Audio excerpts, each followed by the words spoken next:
O'Reilly factor coming up. Bill will be talking about the backlash against President Bush and much more. Stay tuned.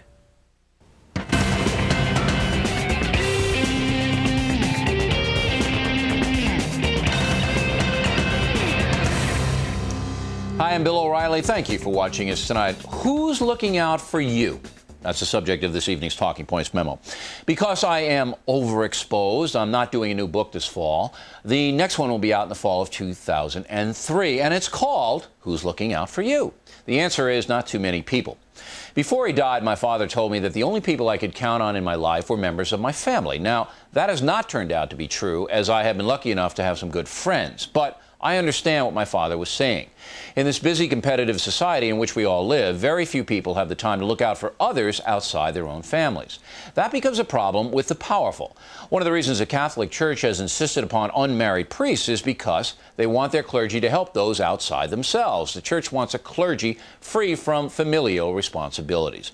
But in recent months, we've seen that those running the Church here in America certainly were not looking out for Catholic children.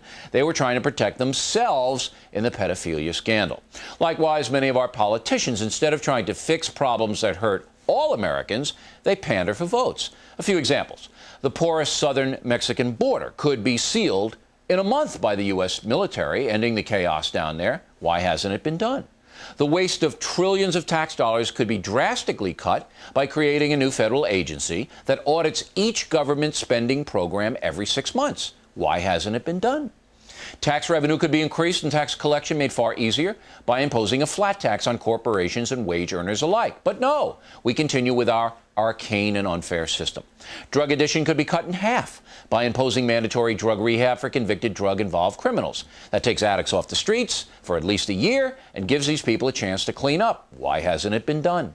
The public schools could be made safer and better by imposing federal rules for districts receiving federal aid, rules of conduct for the students, rules of performance for the teachers. But no, the unions don't like that. Strict fuel guidelines could be imposed on the American automobile industry, lessening our dependence on foreign oil. But no, the car and oil companies don't like that. I could give you 50 more examples. The truth is that the government rarely looks out for you. The education system is failing many kids, and the special interests dominate the debate. The number one rule in life is you must look out for yourself. And if you are lucky enough to find people who truly care about you, say a prayer of thanks. But don't expect the powerful to help you out. It most likely will not happen, and that is the truth. It's also the memo. Now for the top story tonight, an embarrassment for the Bush administration at a pro-Israel rally yesterday in Washington. The White House sent Deputy Defense Secretary Paul Wolfowitz to speak. He was booed. Israelis are not the only victims of the violence in the Middle East. Innocent Palestinians are suffering and dying in great numbers as well.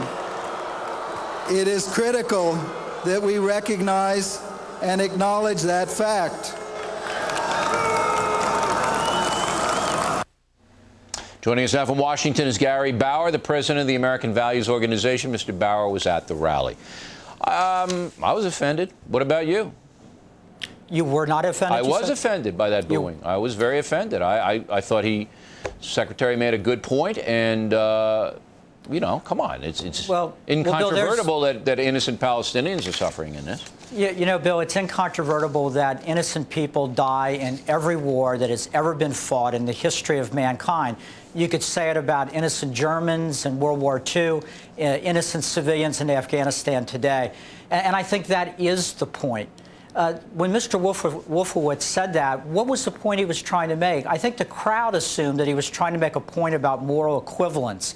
And that, I think, the crowd rejects, and I reject, too. No, well, even if that's true, and I don't believe that was the point was the Bush administration is trying to get the fanaticism out of both sides. That's number one. That's what the Bush administration is trying to do. They're trying to get the fanaticism out of both sides.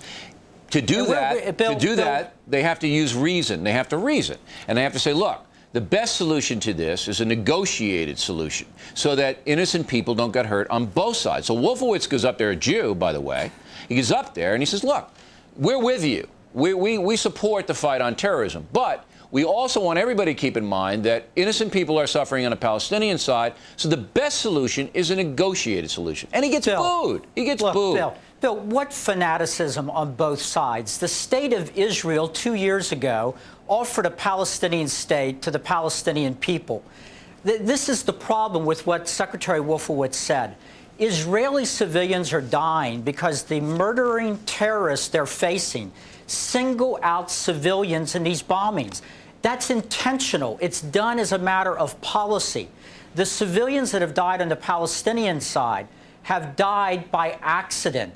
They have died in the course of military operations in which Israel has exercised their right of self-defense to try to find the terrorists who are bringing these murderous attacks on the people of Israel. All right. That is Listen, exactly I'm not the reason going to argue the booed. point that I have been the most outspoken guy in the world saying that the terrorism, the bombing is inexcusable, and I've sliced up anybody who came on this program trying to justify it. But you're making a blanket statement that's saying the Palestinians have been killed by accident. You don't know that, and I don't know that. There could have been soldiers in there who committed atrocities. We simply don't know. We sent our reporters in today to look. Do we know look. everything about Afghanistan, Bill? These things happen in war. That's right.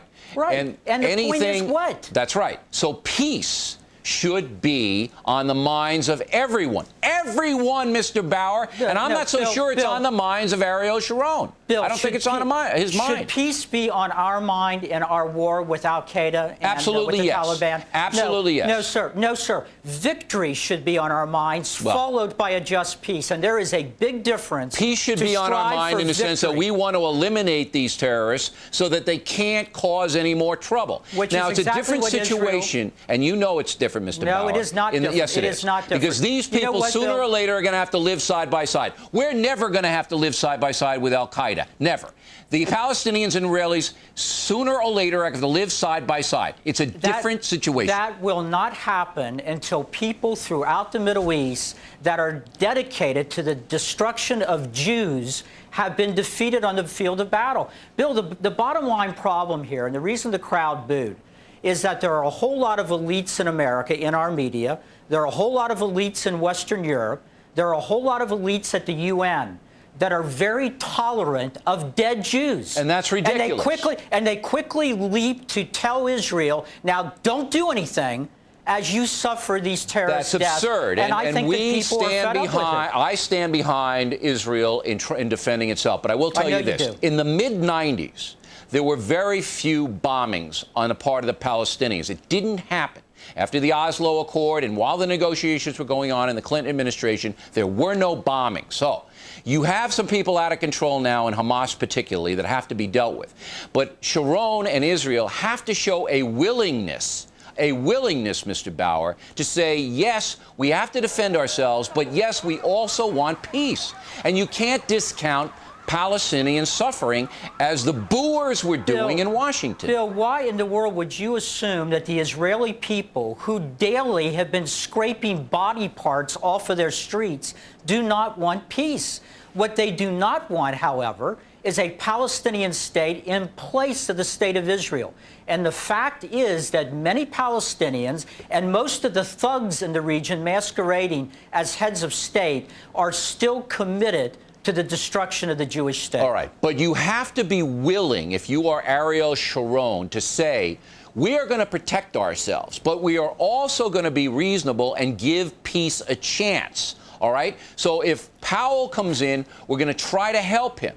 We're going to try to help President Bush in the sense that the Israelis can always go back in, Mr. Bauer. It's not a one-time all thing. But they have to show some kind of elasticity now that they've won their initial victory. I'll give you the last word. Look at the pressure that's on Israel for just doing this after day after day after day of suicide bombings. No, they can't just go right back in. Yes, they can. Because the wimps in Europe and the second-guessers... Sharon doesn't care about the wimps in Europe. He has the military power to destroy every Palestinian town anytime he wants. When you have that kind of power, you can afford to be a little bit more reflective. Bill, what happened to that last word? What? Well, look, the last word is Israel has the right to defend itself. They have been willing to negotiate for peace. It's time to lecture the Palestinians and the radical Muslim extremists in the area, not the democratic leadership of the state of Israel. Right. I forgot where we were in the debate, Mr. Bauer. Thank you for correcting me. I appreciate you coming on. Next on the rundown, the Supreme Court says okay to simulated child porn, if you can believe it. Right back.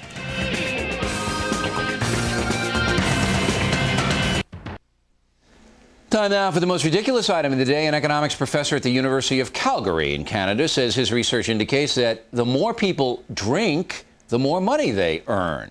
Professor Chris All believes that high-stress jobs cause people to imbibe more alcohol, and those jobs often pay more. We say that's ridiculous. Drinking a lot impairs mental clarity, the key to making money the honest way. For the record, your humble correspondent does not drink alcohol, preferring various boring juice drinks. You really wouldn't want to see me drunk anyway, would you? And finally tonight, the mail. Plenty of reaction to my talking points about Islam and Catholicism and the problems those institutions are having. Margie McDonald, Clayton, Georgia. O'Reilly, thank God somebody in the media finally recognizes the Islamic threat to the world. You will be viciously attacked, but you must continue speaking out. Ali Salam, Saudi Arabia. O'Reilly, your segment on Islam and terror was deplorable. America didn't mind dropping the atomic bomb on civilians in the name of self-defense. Dr. Alexander Bylakowski, Findlay, Ohio. Mr. O'Reilly, I was greatly disappointed with your talking points memo. How can you reasonably equate the actions of a minuscule minority of Catholic priests with the Islamic actions that have caused thousands of deaths? Both Islam and Catholicism have lost some moral authority, Doctor. That's the only similarity. Bob Dufresne, Fairfax, Virginia. O'Reilly, your analogy of Islam and the Catholic Church lacking moral leadership is absolutely correct. McLang, Bahrain. Just last week, the U.S. Embassy here was set on fire by thousands of Muslims. Palestine is just being used by some Islamists to focus their hatred. About a new book that wants the government to pay stay-at-home moms. Mary Kelly, Cheyenne, Wyoming. Bill, it is precisely your attitude towards women that results in blatant discrimination. Our children are our greatest resource. Until we fully invest in them, our male-dominated government is morally bankrupt. Funny you should use the word bankrupt, Ms. Kelly. Darla Nemi, Eldersburg, Maryland. Having children and staying at home is a family choice. The government should not be funding that choice.